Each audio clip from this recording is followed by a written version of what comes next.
when you need to speak off the cuff, your mind goes blank. You can't find your words. You mumble something incoherent or you say nothing at all. It's a really common problem. And in this video, I'm going to show you a simple solution. So let's learn how to speak off the cuff. So what do we mean by speaking off the cuff? This expression means needing to write a speech really quickly and having to write just a few notes on your shirt cuff that you then read off to the audience when it's time to give that speech. A lot of people have difficulty speaking off the cuff. In fact, a study at the Stanford School of Business found that MBA students' top fear was speaking without preparation. Here are some examples of speaking off the cuff. Your boss walks past your desk and then asks you what's going on. Jonathan.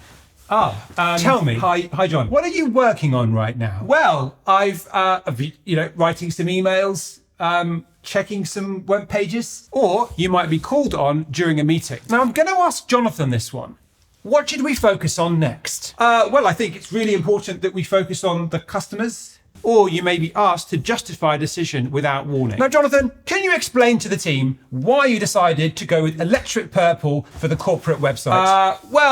It is a very bold colour. I'll give you that, John. Right. So why is it difficult to speak off the cuff? We don't like being under scrutiny or having what we say judged. And when lots of people are looking at us, we can get frightened as if they're all hunters and we're the prey. And of course, we don't want to get it wrong.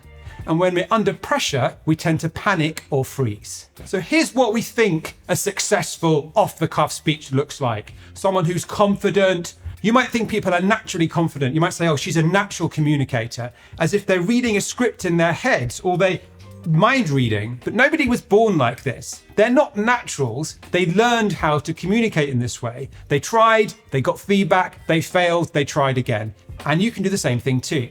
Here are some common mistakes when answering off the cuff. Aiming to be profound or clever. Just thinking like, oh, what's an amazing idea I can think of that will wow the audience. That doesn't work. Focusing on yourself. Thinking about how to try and make yourself look good, be intelligent, be helpful. This is something you can't actually influence. So it's a mistake to focus here. Panicking, or either speaking fast or saying nothing. Why is it that when you're asked to speak off the cuff, you can't find the words? You might have this experience where you can't find your words, your mind goes blank and you freeze. You might think this is about vocab, but big words don't make you sound clever. The words you have are fine. The problem isn't the vocab, it's anxiety. Most of us experience anxiety when we speak in front of people, and this is worse because you can't plan. Anxiety is trying to control things that you can't change. Things like what they'll think of me, whether I do a good job answering this question. So what most of us are doing when we ask the question off the cuff is catastrophizing, imagining the worst possible outcome, while also trying to avoid mistakes. Here's the fix. Give the audience what they want. Find things you can control. Identify the needs of your audience, and if you're not sure, you can clarify. And ask why are they asking you this question?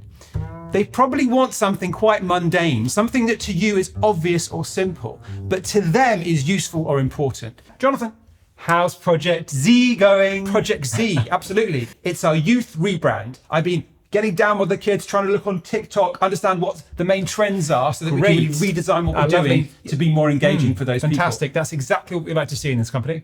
If your boss asks you about your work, they're not an expert in that. They don't know all the details. So what they're looking for is probably something very, very simple, an obvious answer. Jonathan, tell me. Hi, John. What are you working on right now? I've been working on a draft of our new exciting report about our latest research findings.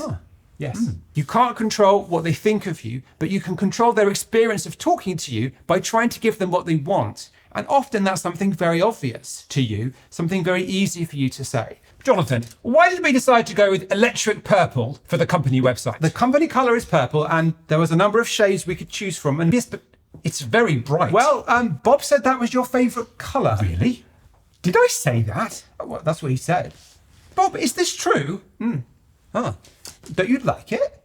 I think it's quite vibrant. Here are my top tips for speaking off the cuff. Number 1, ask a question and then listen to the answer.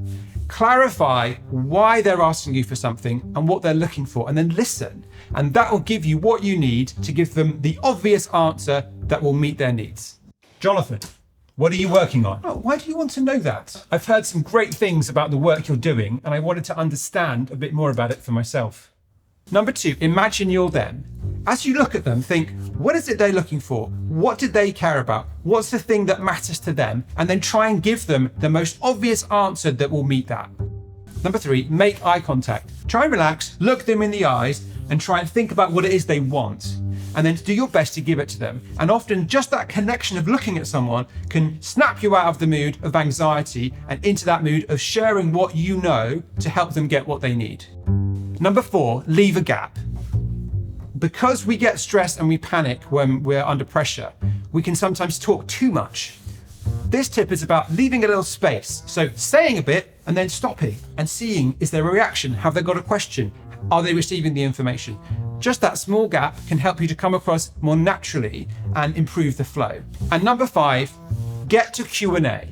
Often we treat these impromptu questions as if they are a presentation, as if we should be giving a big old talk. But actually, if you think about it more as Q&A, question and answer, then you're going to have a better time. So try and think about how you can ask questions and get their questions and then answer them. And then you've got this flow where they're asking you something, you're providing answers, you're seeing what else they need to know. So instead of trying to give the perfect answer, see if you can get some really good questions out of them, out of your audience, and then answer those questions. Now, Jonathan, can you explain to the team why you decided to go with electric purple for the corporate website? Well, you said we were focusing on the youth market, and to me, youth means purple, and that's why I went with it. Right. Yeah. All of our competitors are blue, and so moving it to electric purple is really going to push the needle. Okay.